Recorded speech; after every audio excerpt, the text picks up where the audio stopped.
Bonjour Virginie Martin. Bonjour Jean-Philippe Denis. Virginie Martin, professeure, Cage Business School, directrice du Media Lab. Le charme discret des séries, Humaine Science. J'assure en géopolitique grâce aux séries, de Box Supérieur avec Annelise Melchion. Les séries qui nous apprennent donc qu'il y a deux Corées du Sud.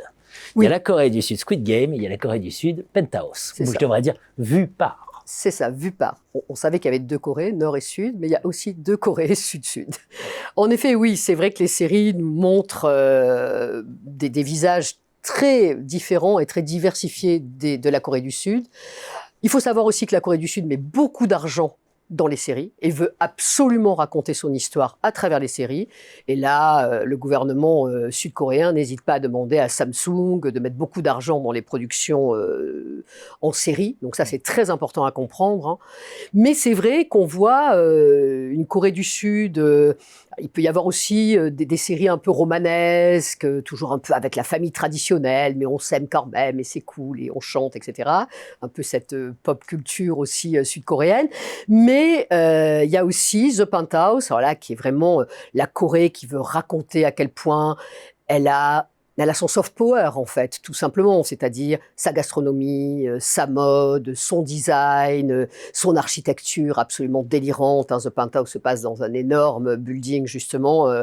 Et là, tout d'un coup, c'est une Corée du Sud un peu américanisée, on va dire. Hein, voilà. Et puis, à côté de ça, on a quand même un visage beaucoup plus sombre d'une autre Corée du Sud, qui est celui typiquement de Squid Game, où là, on voit, moi, ce que j'avais appelé plusieurs fois la banalité du mal, finalement, avec Squid Game, comme l'aurait dit Hannah Arendt.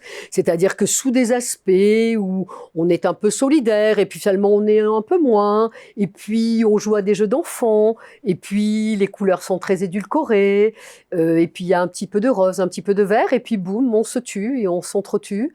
Et il y a voilà, une puissance invisible qui gère tout ce petit monde, tout ce petit peuple qui vient ici parce que de toute façon, il n'a pas d'argent et il serait prêt à n'importe quoi, à tuer père et mère, c'est le cas de le dire, pour survivre et essayer d'avoir le jackpot.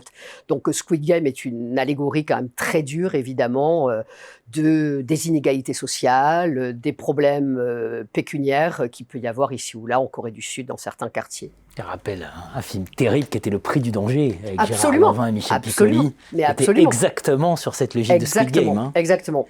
Squid Game, peut-être ce qu'ils font de mieux, c'est normal parce que l'époque a évolué aussi, mais c'est l'esthétique. Je crois quand même on a atteint une esthétique encore plus décalée avec l'horreur de ce qui se passe. Et c'est ça qui est encore plus fabuleux dans Squid Game, qui est une grande réussite, avec cette petite musique enfantine aussi.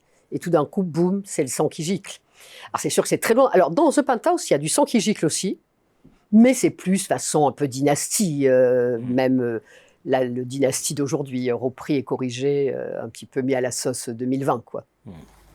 J'assure en géopolitique grâce aux séries, le charme discret des séries. J'ai envie de dire deux ouvrages qui forment un appel vibrant pour une grande alliance entre ministère de l'Enseignement supérieur et de la Recherche, ministère de l'Europe et des Affaires étrangères, ministère des Armées, ministère de la Culture, évidemment. Et de la communication, comme à un moment donné, ça existait de manière assez importante.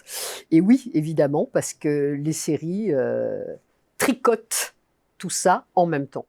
Et font du soft power, et créent le fameux soft power. Bien sûr, et créent du soft power, et sont en plein au milieu de ce que Gramsci appelait cette bataille culturelle.